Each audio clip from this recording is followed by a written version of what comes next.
大家好，我是小丹。菠菜别再凉拌了。今天我用菠菜搭配2个鸡蛋，和大家分享一个非常好吃的新做法。很多人都没有吃过，做法简单，孩子隔三差五点名吃。一起来看是怎么做的吧。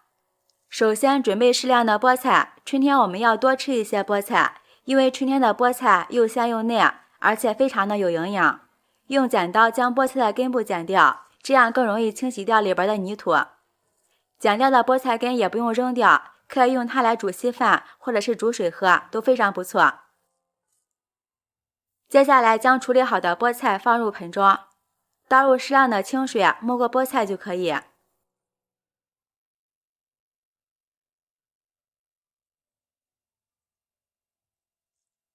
在里面加入1勺食盐，食盐能很好的去除菠菜上面的细菌。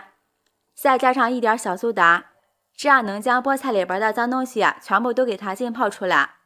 先用手稍微搅动一下，使食盐和小苏打全部融化，然后放一旁浸泡10分钟。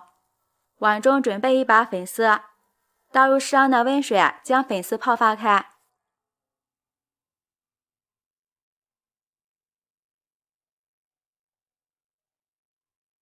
另准备1个小碗，在里面加入1勺玉米淀粉，再倒入少许清水，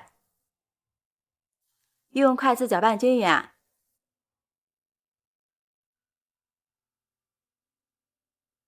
然后打入2个鸡蛋，鸡蛋的营养价值高，而且特别的实惠，我们每天都可以吃一点，来补充人体所需要的能量。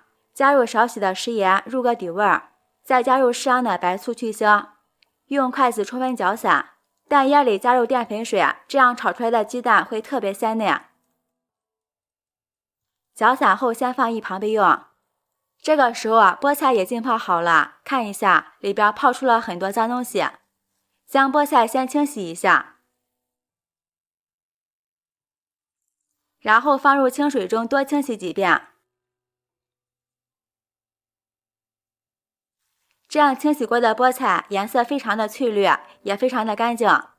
菠菜洗净后放入篮子里控干水分备用。接下来锅里面倒入适量的清水，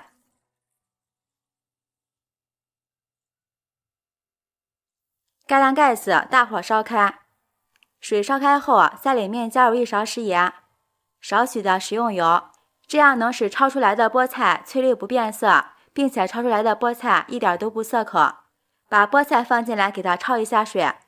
我们在吃菠菜的时候一定要给它焯一下水，因为菠菜中含有大量的草酸，焯水这一步能很好的去除它里边的草酸。菠菜焯水的时间不宜过长，焯个30秒就可以了，不然菠菜吃起来就没有口感了。然后给它迅速捞出，捞出之后过一下凉水，这样能使菠菜长久保持翠绿不变色。然后将菠菜的水分挤干，放在案板上给它切碎。菠菜虽然好吃，但是我们要记住，菠菜不能与这2种食物同食。第一，不能与豆腐同食，因为豆腐含有丰富的硫酸钙，一旦与菠菜一起食用的话，就会产生草酸钙，这种钙质不容易被人体吸收，久而久之就会形成结石。第二就是菠菜不能与黄瓜、牛奶一起同食，因为黄瓜里面含有大量的维生素，菠菜含有丰富的维生素 C。两者相结合的话，菠菜当中的维生素 C 会被黄瓜中的分解酶破坏掉，菠菜里边的草酸也容易和牛奶里边的钙质相结合，从而影响身体对钙质的吸收。所以菠菜不能与以上的食物同吃，这里大家一定要记牢。这个时候粉丝也泡好了，控水捞出，放到案板上切碎一点。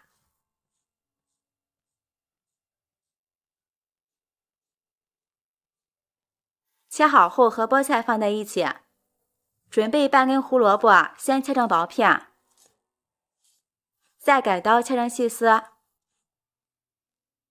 最后切成小碎丁。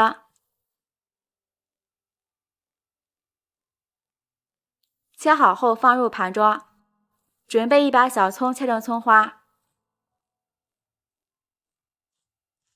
切好后和胡萝卜放在一起，把锅烧热，倒入适量的食用油，油热之后将搅散的鸡蛋液倒进来，用筷子不停地翻炒，炒成鸡蛋碎儿。像这样就可以了。再将胡萝卜、葱花倒进来炒一下，因为胡萝卜是属于脂溶性的蔬菜，经过油炒以后就会释放出大量的维生素，这样吃起来会更加的有营养。好啦，像这样就可以关火了，稍微放凉后倒入盆中。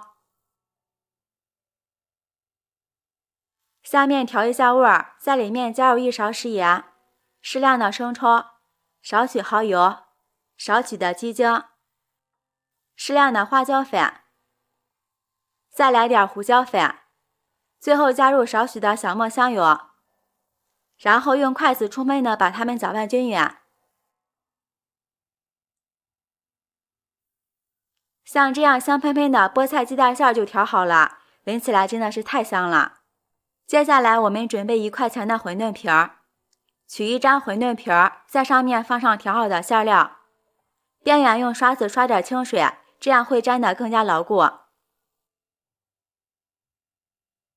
然后给它对折起来，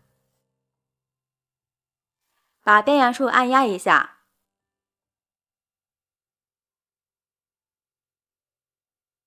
准备一个叉子压出花纹，这样好看又不容易露馅。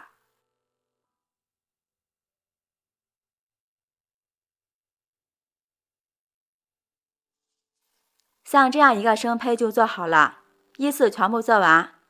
朋友们，视频看到这儿了，如果觉得我的视频对您有帮助的话，请用您发财的小手给我点个赞吧。制作视频不易，您的每一个留言和每一个点赞都是我前进的动力，感谢您的支持。把锅烧热，多倒一些食用油，油温烧至5成热，将做好的生胚放进来，开中小火慢炸。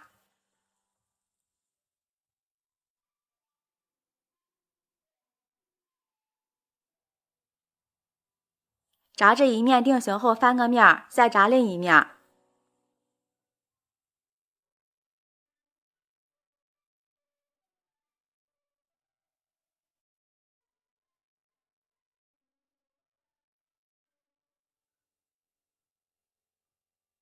期间多翻面，使它受热均匀。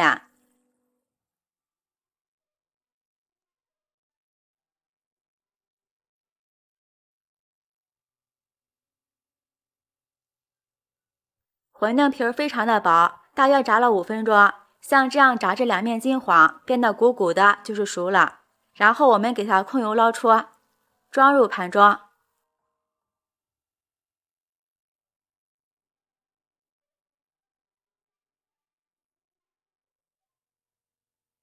这道美味的菠菜饺就做好了，外皮非常的酥脆，里边的馅料鲜香又味美，一口一个，真的是超级好吃，连挑食的孩子都抢着要吃。里面加入了鸡蛋、粉丝、菠菜，营养也是非常的丰富。虽然是油炸的，但是吃起来一点都不油腻，当做早餐也非常的不错。喜欢的朋友就抓紧试试吧。我是小丹，每天都会分享不同的美食视频，记得关注哦。感谢您的支持，拜拜，我们明天见。